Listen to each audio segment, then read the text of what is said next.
ونصلي ونسلم على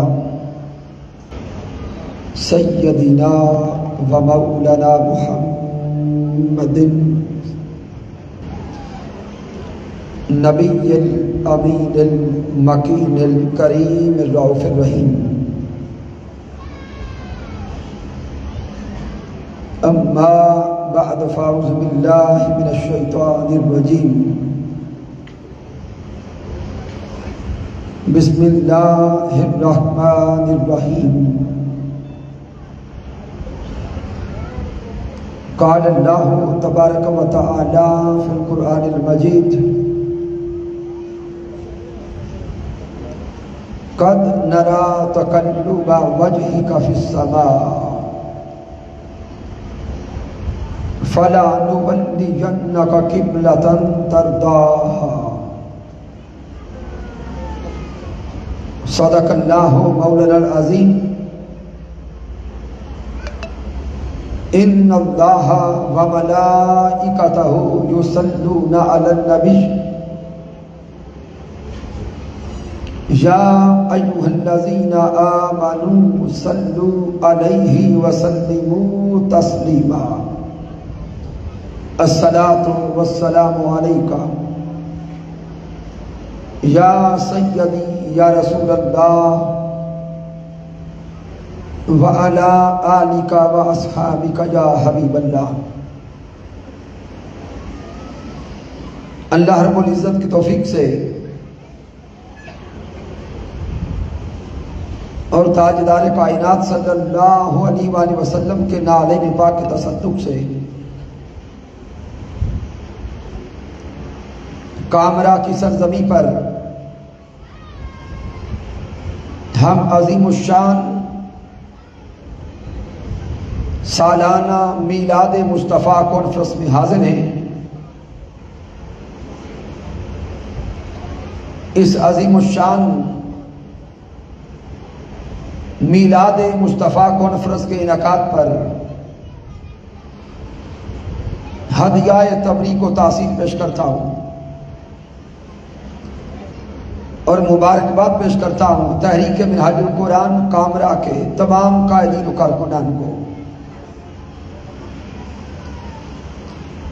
جملہ فورمز کے تمام نمائندگان، منہاج القرآن یوتھ لیگ، مصطفوی اسٹوڈنٹس موومنٹ، منہاج القرآن علماء کونسل، پاکستان عوامی تحریک اور منہاج القرآن ویمن لیگ کی ماؤں، بہنوں اور بیٹیوں کو رب کائنات کی بارگاہ اقدس میں دعا کرتے ہیں کہ اللہ رب العزت سب کی یہ کاوشیں اپنی بارگاہ اقدس میں قبول فرمائے. آج کی بازم میں موجود جمیع مشائخ اعظام، علماء کرام، بالخصوص جناب محترم صاحب زادہ پیر انیس احمد غفوری صاحب، جناب محترم عبد الرحمن صاحب صدر تحریک منہاج القرآن کامرا، جناب محترم طارق ہشتم صاحب ناظم تحریک منہاج القرآن ڈسٹرکٹ اٹک، محترم نزاکت خان صاحب ناظم تحریک منہاج القرآن ہزرو،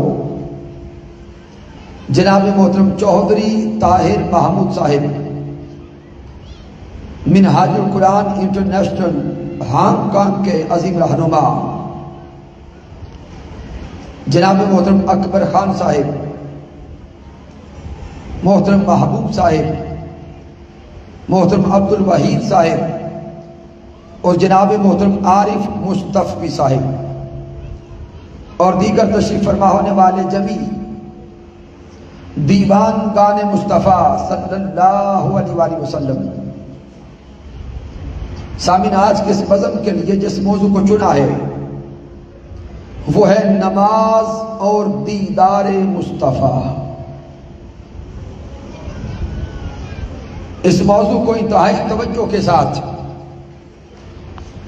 اور کیف کے ساتھ سمجھیں گے، اور آج کی اس گفتگو سے لطافت و محبت کا ایک راز انشاءاللہ تعالی من میں اترتا جائے گا۔ رب کائنات نے قرآن مجید فرقان حمید میں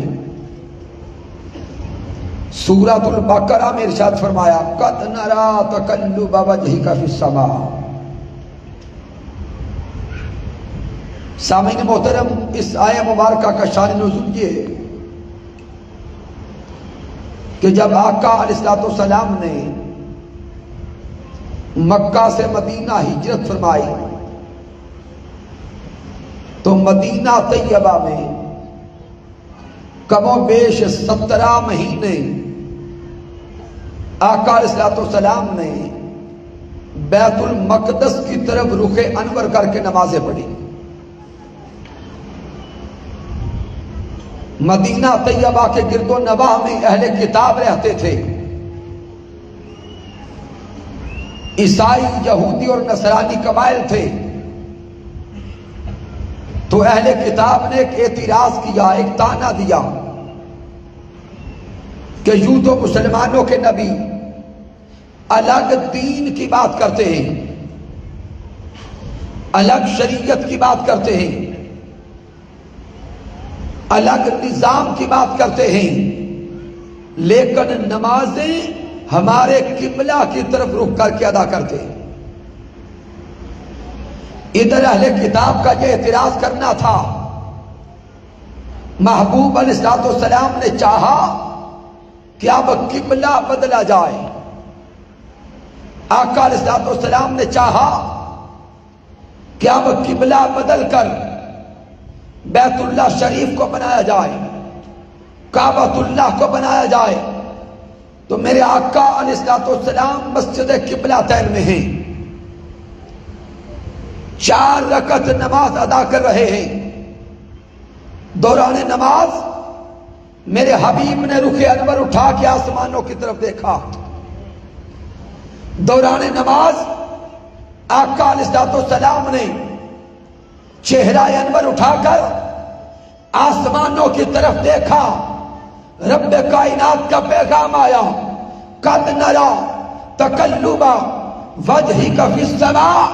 اے سونے حبیب، آج آسمانوں کی طرف صرف آپ نہیں تک رہے، آپ کا رب بھی آپ کا مکھڑا دیکھ رہا ہے۔ قد نرا تقلب وجہک فی السماء۔ رب کائنات فرماتا ہے اے میرے سونے مصطفیٰ، آپ ہماری طرف تکتے ہیں، آپ کا رب آپ کے مکھڑے کو تکتا ہے۔ قد نرا تقلب وجہک فی السماء فلنولینک قبلۃ ترضاها۔ اے سونے مصطفیٰ، ہم ان قریب آپ کو اس قبلہ کی طرف پھیر دیں گے جس کی طرف آپ راضی ہیں، اس قبلہ کی طرف پھیریں گے جس کی طرف بولیں گے آپ راضی ہیں۔ اب سامعین محترم، ابھی نماز جاری ہے، 2 رکعتیں ادا ہو چکی اور 2 رکعتیں ابھی رہتی ہیں۔ رب کائنات کا حکم آ گیا اے میرے سونے مصطفیٰ، جدھر چاہتے ہیں رخ انور موڑ دیں۔ فولی وجہک شطر المسجد الحرام۔ اے سونے حبیب، اپنا چہرہ انور مسجد حرام کی طرف پھیر دیں۔ ادھر نماز ہو رہی ہے، 2 رکعتیں ہو چکی، 2 رہتی ہیں۔ میرے سونے مصطفیٰ نے رخ انور بیت المقدس سے ہٹا کے کعبۃ اللہ کی طرف کر لیا۔ یہ آواز کھینچ رہا ہے، گلا کھینچ رہا ہے۔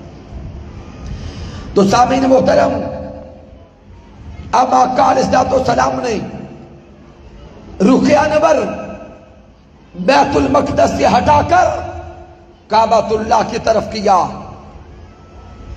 اب غور کریں، نماز ہو رہی ہے، میرے آقا مصلی امامت پر ہیں، پیچھے صحابہ مقتدی ہیں، پہلے رخ انور ہے بیت المقدس کی طرف، اور بعد میں رخ انور موڑا گیا کعبۃ اللہ کی طرف۔ اور جو احباب مسجد قبلتین کی زیارت کر کے آئے ہیں، وہاں سے منظر یہ ہے کہ بیت المقدس اور بیت اللہ شریف دونوں کی سمتیں باہم متضاد ہیں۔ اگر بیت المقدس کا رخ انور مشرق کی طرف تھا تو جب بیت الحرام، بیت اللہ اور کعبۃ اللہ کی طرف رخ انور کیا تو مغرب کی طرف تھا۔ دونوں سمتیں متضاد ہیں۔ اب سامعین محترم غور کریں، اگر پہلے چہرہ اقدس تھا مسجد مقدس کی طرف، مشرق کی طرف، تو اب جب رخ انور موڑا گیا تو بالکل سمت متضاد تھی۔ جب سمت متضاد تھی تو اب منظر کیا تھا؟ دوران نماز اگر پہلے چہرہ انور مشرق کی طرف تھا تو امام کا چہرہ بھی بیت المقدس کی طرف، مقتدیوں کا چہرہ بھی بیت المقدس کی طرف۔ اب جب میرے آقا نے، میرے حبیب نے، سونے مصطفیٰ نے رخ انور پھیرا، اب حال یہ تھا کہ امام کا چہرہ تو مسجد حرام کی طرف تھا، مقتدیوں کا چہرہ بیت المقدس کی طرف تھا۔ اب حال یہ بن گیا کہ امام کا چہرہ مقتدیوں کی طرف اور مقتدیوں کا چہرہ امام کی طرف۔ اور سامعین غور سے سوچیں، یہ منظر نماز کے اندر کا ہے، یہ منظر نماز کے اندر کا ہے۔ ارے رب کی نماز ہو رہی ہے، لیکن حال یہ میرے مصطفیٰ کا رخ انور پھر گیا، اب مقتدیوں کا چہرہ امام کی طرف اور امام کا چہرہ مقتدیوں کی طرف۔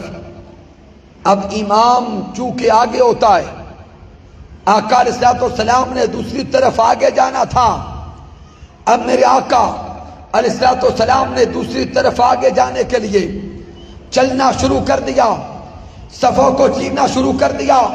ارے آقا چلتے گئے، جب میرے آقا کا رخ انور پھر گیا، آقا چلنے لگے، تو اب سامعین قرآن کہتا ہے کہ صحابہ کرام کے لیے یہ آزمائش کا لمحہ تھا، صحابہ کرام کے لیے یہ آزمائش کا لمحہ تھا، چونکہ ایک طرف رب کا قبلہ تھا اور دوسری طرف چہرہ مصطفیٰ تھا، ایک طرف بیت المقدس تھی، ایک طرف چہرہ مصطفیٰ تھا۔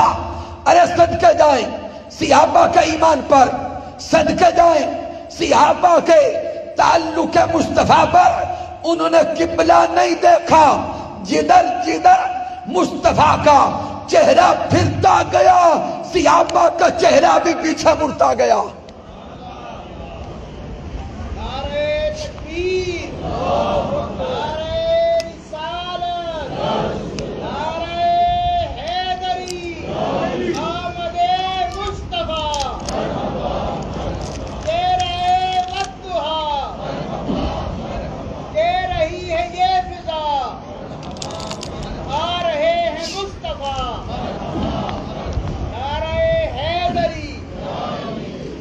تو سامعین محترم غور کریں، یہ اللہ کا کلام ہے۔ قد نرا تقلب وجهك فی السماء، رب کی نماز ہو رہی ہے اور نماز کے دوران صحابہ کا دھیان رخ مصطفیٰ پہ ہے۔ اب سورۃ الانفال کی آیت کریمہ نمبر 24 کو پڑھیں۔ مالک کائنات ارشاد فرما رہا ہے، یا ایھا الذین آمنوا استجیبوا للہ وللرسول اذا دعاکم لما یحییکم۔ اس آیت کریمہ کے تناظر میں صحیح بخاری کو پڑھیں، صحیح مسلم کو پڑھیں کہ آقا علیہ السلام کہ ایک صحابی حضرت سعید بن معلّہ رضی اللہ تعالیٰ عنہ، میرے آقا نے ایک دن حضرت سعید بن معلّہ، آقا کا بلاوا آ گیا، حضور علیہ السلام کی آواز سن لی، جلدی سے نماز مکمل کی، دوڑتے ہوئے حضور کی بارگاہ میں آئے۔ جب حضور کی بارگاہ اقدس میں پہنچے، حال میں ہو، جہاں ہو، جس کام میں ہو، سب کچھ چھوڑ کر دوڑ کے بارگاہ مصطفیٰ میں پہنچا کرو۔ دوسری روایت یہ بھی صحیح بخاری کی ہے، آقا کے صحابی حضرت ابی بن کعب رضی اللہ تعالیٰ عنہ، ایک دن میرے آقا نے حضرت ابی بن کعب کو آواز دی، حضرت ابی بن کعب نے بھی آتے ہوئے کچھ دیر کی، وہ نماز ادا کر رہے تھے۔ جب حضور کی بارگاہ میں پہنچے، میرے آقا نے پوچھا ابی بن کعب آنے میں دیر کیسی ہوئی؟ عرض کرتے حضور رب کی نماز میں تھا، رب کی نماز ادا کر رہا تھا۔ میرے آقا پھر یہی آیا کریمہ تلاوت کرتے ہیں، یا ایھا الذین آمنوا استجیبوا للہ وللرسول اذا دعاکم لما یحییکم۔ ارے ایمان والو، کلمہ پڑھنے والو، عبادت کرنے والو، نمازیں پڑھنے والو، اگر تمہیں رب کے رسول کا بلاوا آ جائے، نماز میں بھی ہو، نماز چھوڑ کے در مصطفیٰ میں پہنچا کرو۔ اس آیہ کریمہ کے تناظر میں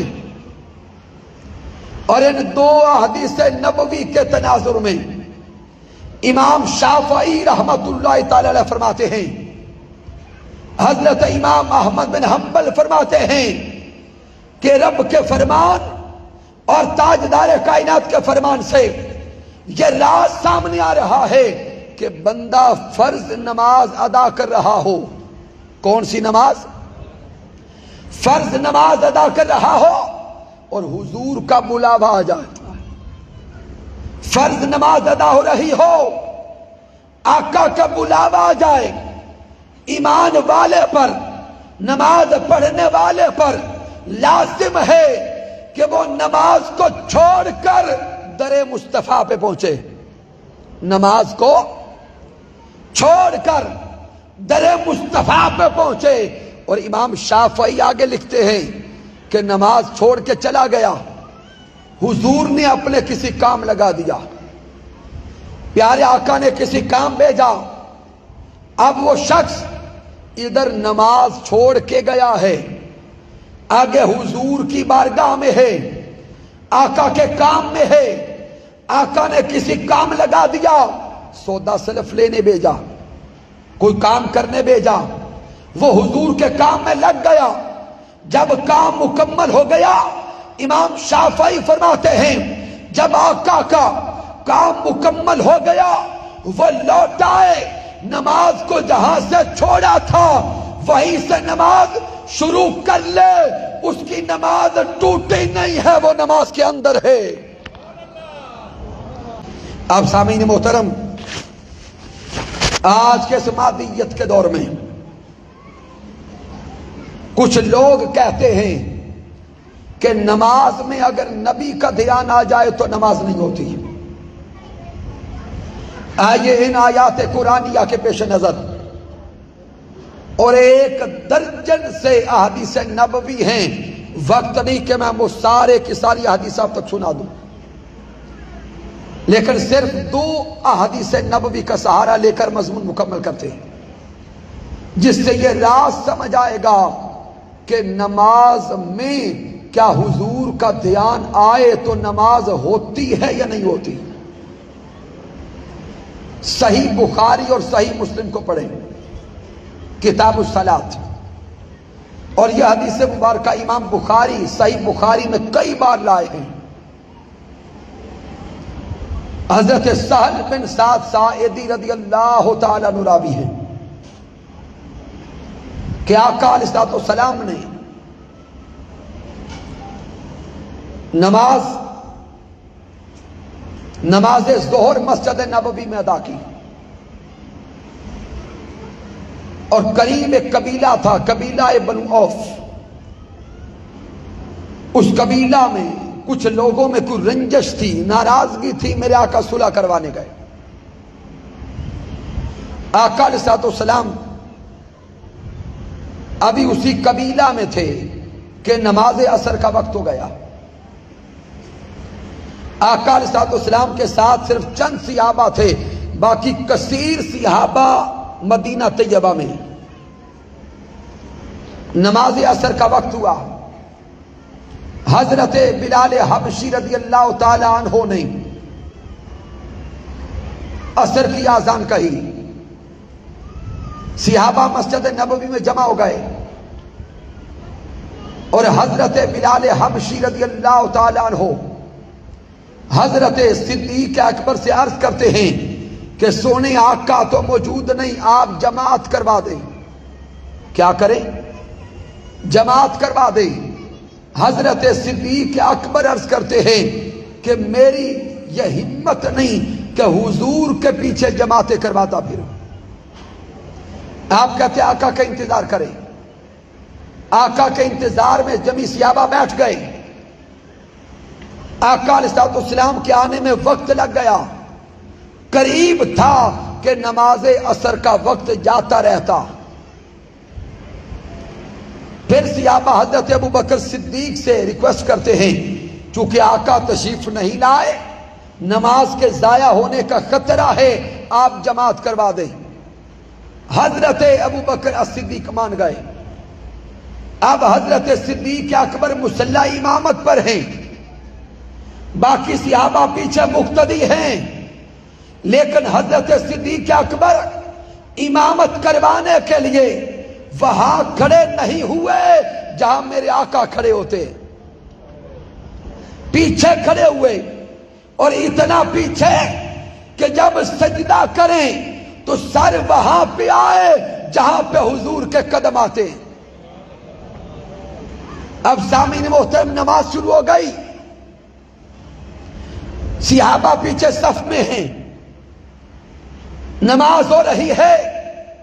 ادھر نماز کا آغاز ہوتا ہے، ادھر میرے آقا تشریف لے آتے ہیں. ادھر آقا تشریف لاتے ہیں. اب سامعین محترم، جماعت شروع ہو گئی. آقا تشریف لے آئے. اب آج کے دور میں اگر جماعت کھڑی ہو، مسجد کا امام آ جائے، اپنے پیر آ جائیں، بڑے سے بڑا شیخ آ جائے، تو شریعت کا فتویٰ کیا ہے؟ کہاں کھڑا ہو؟ جہاں پیچھے اونچا بولیں جگہ مل جائے. لیکن سامعین محترم، آج کی اس نماز میں امام تو صدیق اکبر تھے، مقتدی صحابہ کرام تھے، اور تشریف لانے والی ذات کسی مسجد کے امام کی نہیں تھی، میرے مصطفیٰ کل کائنات کا امام تشریف لائے ہیں. آقا پیچھے نہیں رکے. میرے آقا نے صفوں کو چیرنا شروع کر دیا.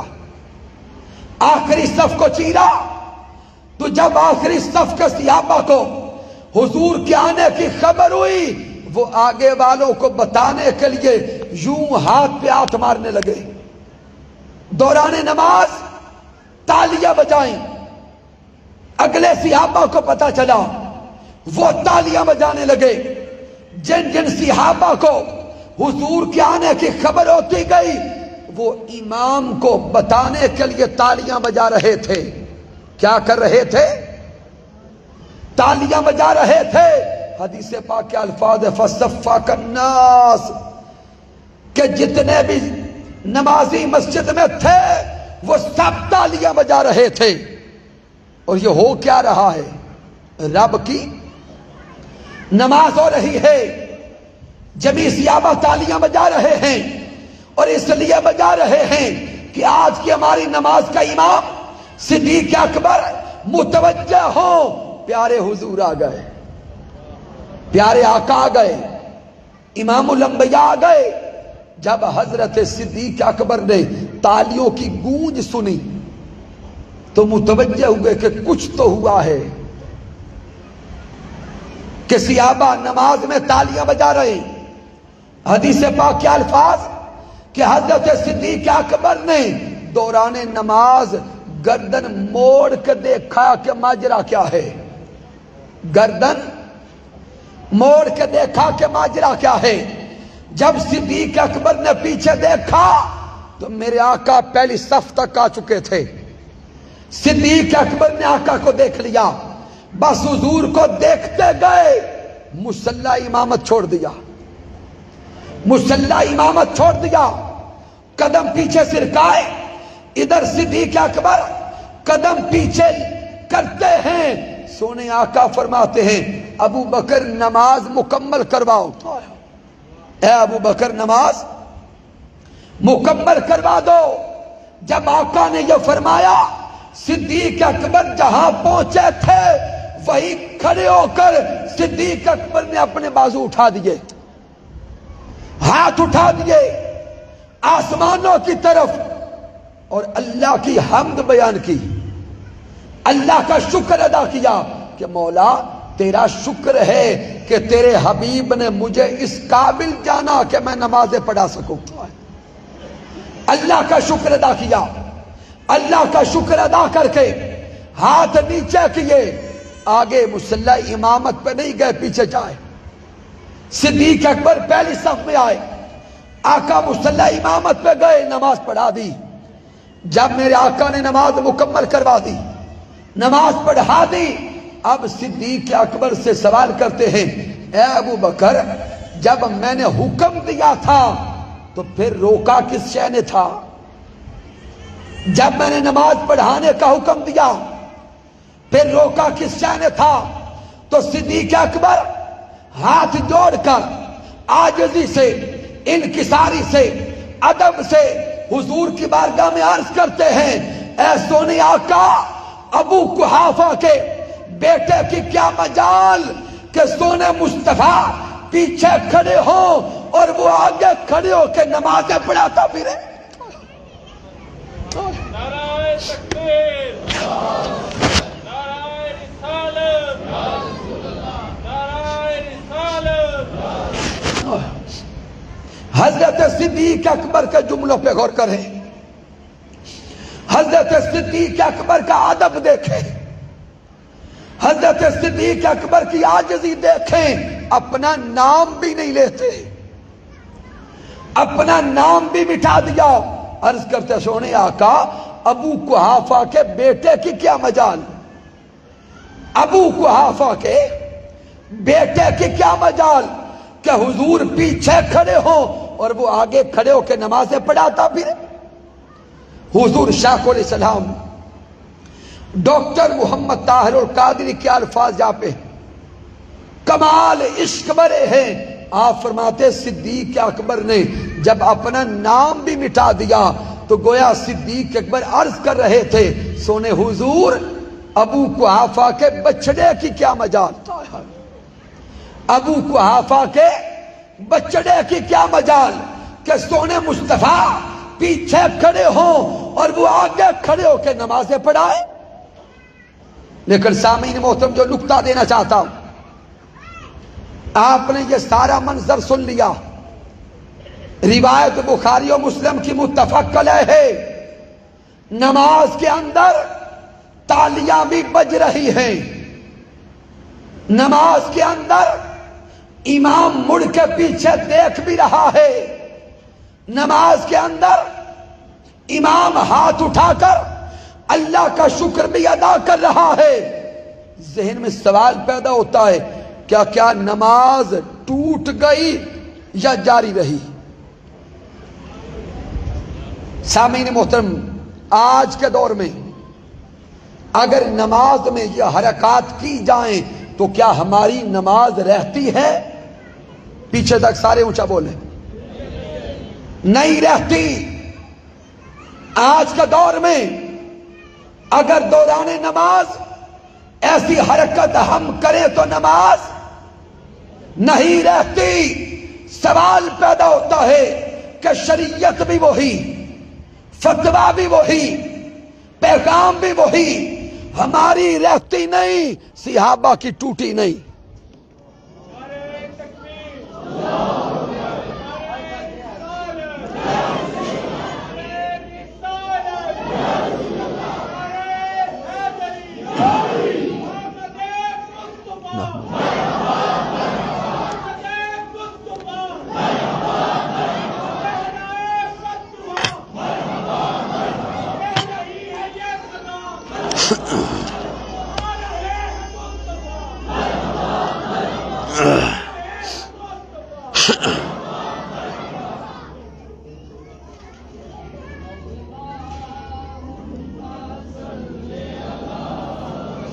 سامعین محترم،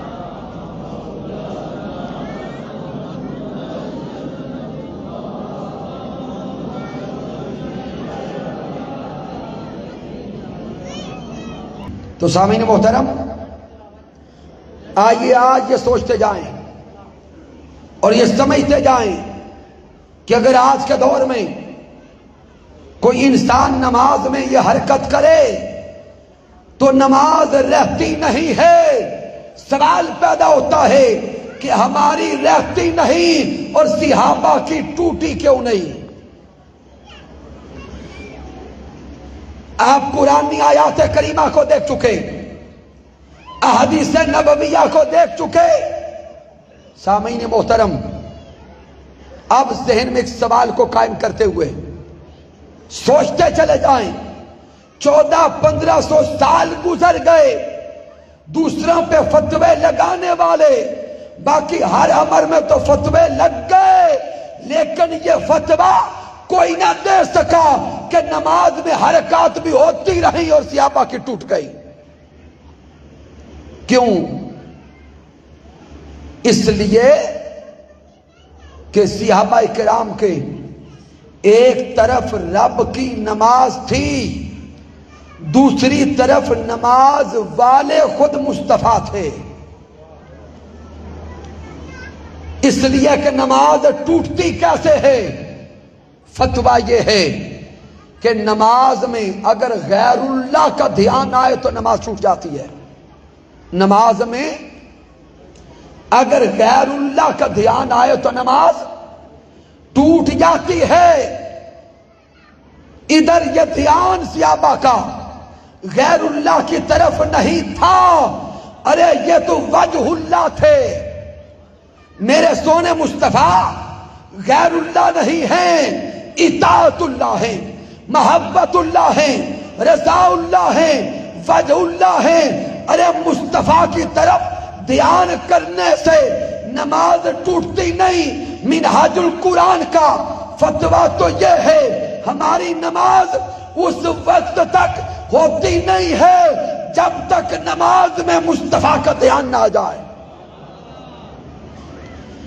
باقیوں کی نماز ٹوٹتی ہوگی، ہماری نماز مکمل تب ہوتی ہے جب نماز میں دھیان حضور کی طرف جاتا ہے۔ اب اس پر آئیں، اختتام کی طرف آتے ہوئے اس اشکال کو کاملاً دور کرتے جائیں۔ کوئی کہے کہ یہاں تک تو عمل سمجھا دیا صحابہ کرام کا، تو آج کے دور میں جب ہم منہاج القرآن والے یہ کہتے ہیں کہ ہماری نماز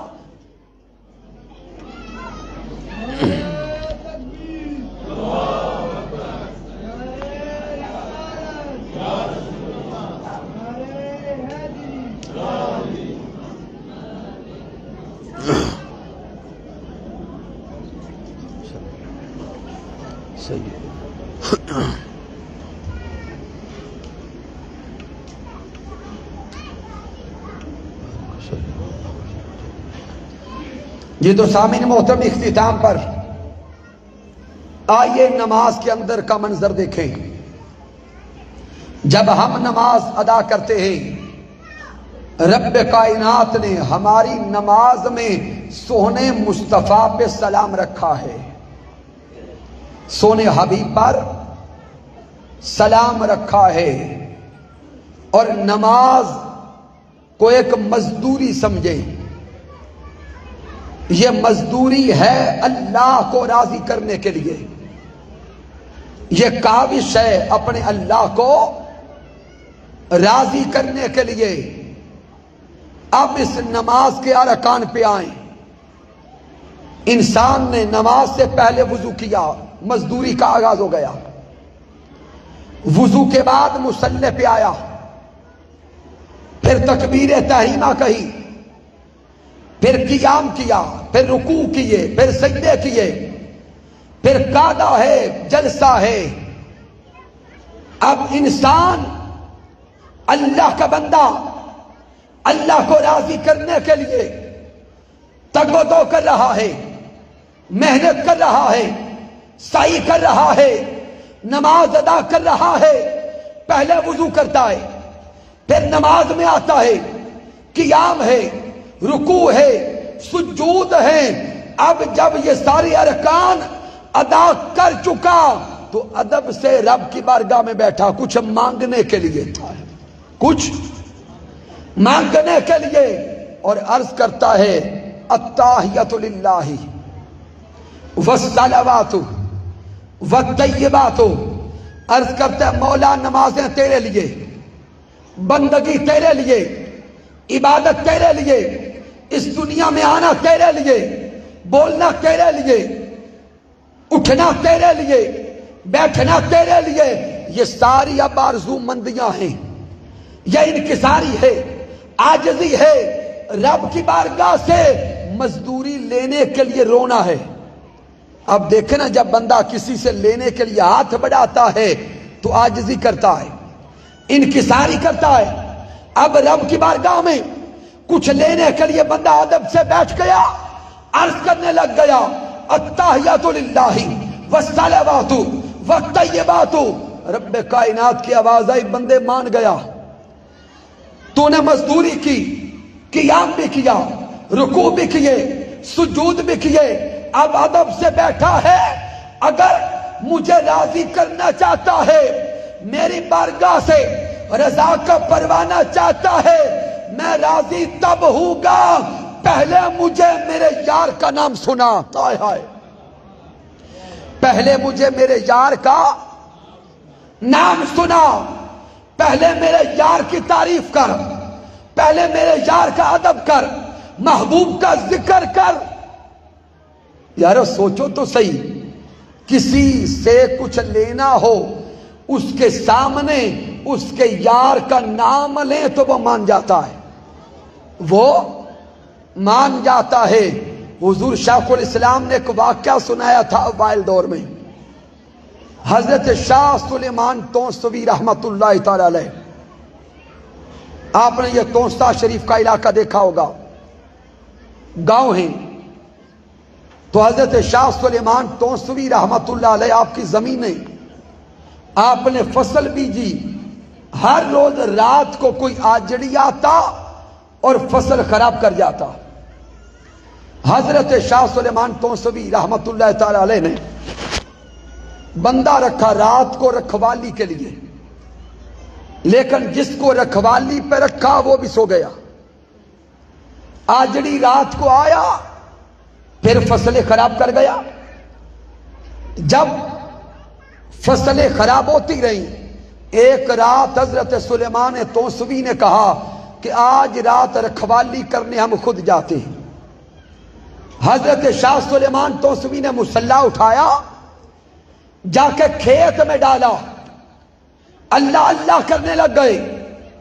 جب رات کا منظر آیا، آجڑی آیا اپنے جانور لے کر، جانوروں کو فصل میں ڈالا، جانور فصل تباہ کر رہے تھے، فصل خراب کر رہے تھے۔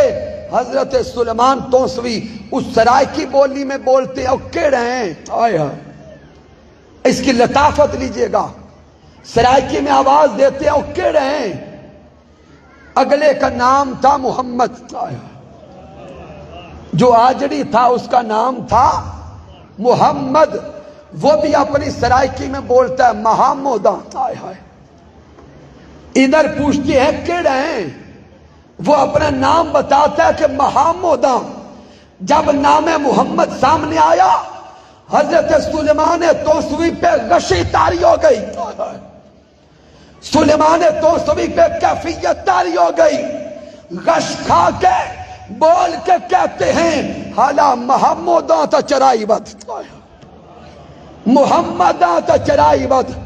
پھر فصلیں بھی تیری، یہ گاؤں بھی تیرا، زمینیں بھی تیری، اگر محمد دے تو چرائی بد۔ کیوں؟ جب یار کا نام آتا ہے پھر محب سب کچھ لٹا دیتا ہے بلا تشبیہ و بلا مثال۔ آئیے بندہ ہے نماز میں بیٹھا، رب کی بارگاہ میں عرض کرتا ہے مولا میں نے قیام بھی کیا، رکوع بھی کیا، سجدے بھی کیے، اب تیری رضا کا پروانہ چاہتا ہوں، تیری بندگی کا پروانہ چاہتا ہوں، مولا اب کچھ دے۔ رب فرماتا ہے بندہ تو نے سب کچھ کیا ہے، اگر مجھے راضی کرنا چاہتے ہو تو میرے یار کا نام سناؤ، میرے یار پہ سلام بھیجو۔ اب بندہ کہتا ہے مولا کیسے بھیجوں؟ تو رب خود سکھاتا ہے تو میرے حبیب پہ سلام یوں بھیج، السلام علیکہ، اونچا بولے السلام علیکہ ایھا النبیو، اے مجھے راضی کرنے والے، اب میرے مصطفیٰ کو خطاب کر کے عرض کر اے سونے مصطفیٰ آپ پہ سلام، اے سونے مصطفیٰ آپ پہ سلام، اے سونے حبیب آپ پہ سلام، اے منموہن آپ پہ سلام، اے بیتم آپ پہ سلام، اے ساجن آپ پہ سلام، کائنات کے والی آپ پہ سلام، انبیاء کے سردار آپ پہ سلام۔ ارے ادھر بندہ حضور پہ سلام بھیجتا ہے، حضور کی بارگاہ میں سلام عرض کرتا ہے، رب کائنات اپنی رضا کا پروانہ عطا کر دیتا ہے۔ تو سامعین محترم، نماز کے اندر آج بھی سونے اللہ نے حضور پہ سلام رکھا ہے، سونے حضور پہ سلام رکھا ہے، اور اس لیے رکھا ہے کہ نماز کے باہر اگر کوئی یا نبی سلام علیکہ نہیں کہتا، نماز کے باہر اگر کوئی حضور کو یا رسول نہیں کہتا تو نہ کہے، جب نماز کے اندر جائے گا نماز اس وقت تک قبول نہیں کروں گا جب مصطفیٰ کو یا نبی کہہ کے نہ پکارے، نماز اس وقت تک درجہ قبولیت تک نہیں پہنچے گی جب یا رسول کہہ کے حضور سے عرض نہ کرے۔ تو سامعین محترم، راز یہ سمجھ آیا کہ نماز عبادت خدا کی ہے، نماز پیچھے تک سارے اونچا بولیں گے، آخری کلمات آ رہے ہیں، نماز عبادت خدا کی ہے لیکن زیارت محمد مصطفیٰ کی ہے۔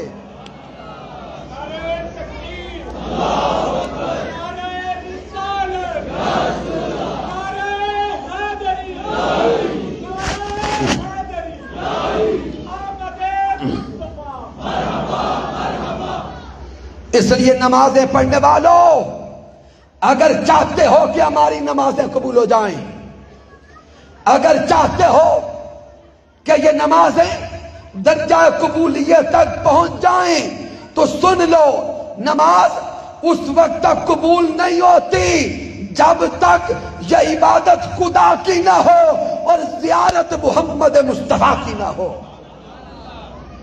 اسی لیے حکیم الامت حضرت علامہ محمد اقبال رحمت اللہ تعالی علیہ فرما گئے کہ ازاں ازل سے تیرے عشق کا ترانہ بنی، ازاں ازل سے تیرے عشق کا ترانہ بنی، نماز اس کے نظارے کا ایک بہانہ بنی، ادائے دید سراپا نیاز تھی تیری، اسی کو دیکھتے رہنا نماز تھی تیری، حضور کو دیکھتے رہنا نماز تھی تیری۔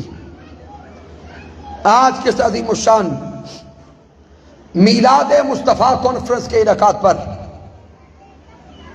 تحریک منہاج القوامرہ کے تمام قائدین و کارکنان کو، جملہ فورمز کے ممبرز کو مبارکباد پیش کرتا ہوں۔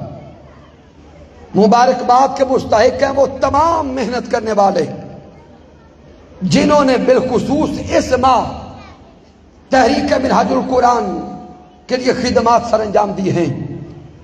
بالخصوص دیکھتے جائیں تو ابھی یہ چند دن پہلے عالمی میلاد کانفرنس میں شریک ہونا، 100 سے زائد لوگ آپ کے دور دراز کے علاقہ سے عالمی میلاد کانفرنس میں گئے، سب کو مبارکباد پیش کرتا ہوں۔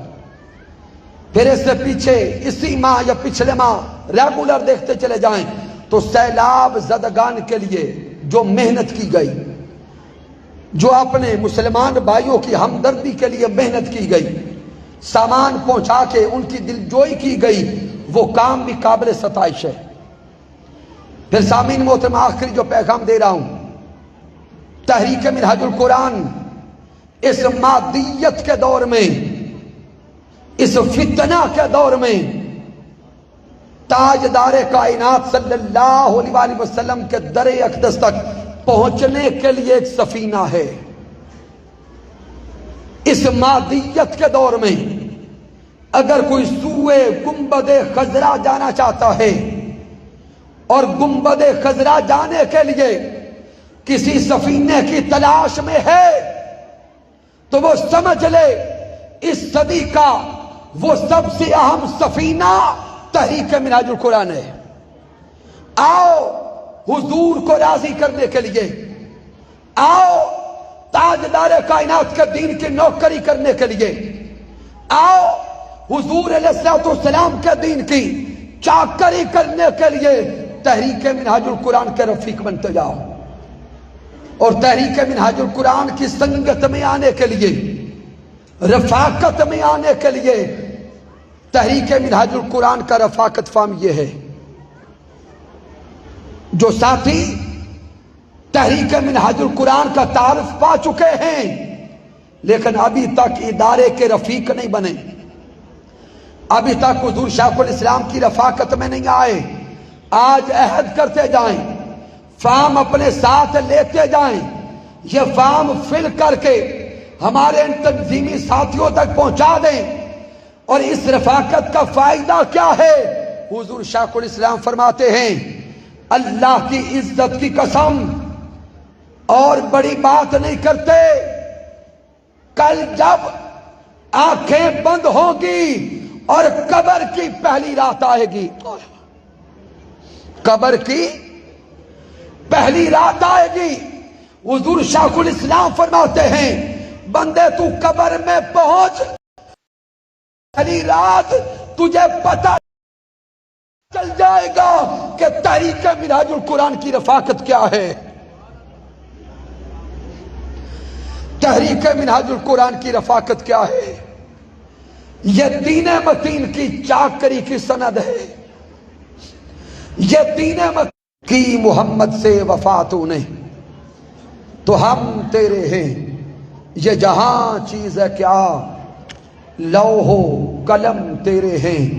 میں نے جو کچھ بیان کیا اگر اس میں کوئی کمی ہے، کوئی کجی ہے، کوئی غلطی ہے تو مجھ ناچیز کی طرف سے ہے رب کائنات معاف فرما دے، اگر اس میں کوئی اچھائی اور کمال ہے تو اللہ کی عزت کی قسم میرا کوئی کمال نہیں، یہ میرے اللہ کا کرم ہے، آقا علیہ السلام کی رحمت ہے، اور میرے قائد، میرے مربی، میرے شیخ، میرے استاذ حضور شیخ علیہ السلام ڈاکٹر محمد طاہر القادری مدد اللہ علی کی صحبت کا فیضان ہے۔ وما علینا الا البلاغ المبین۔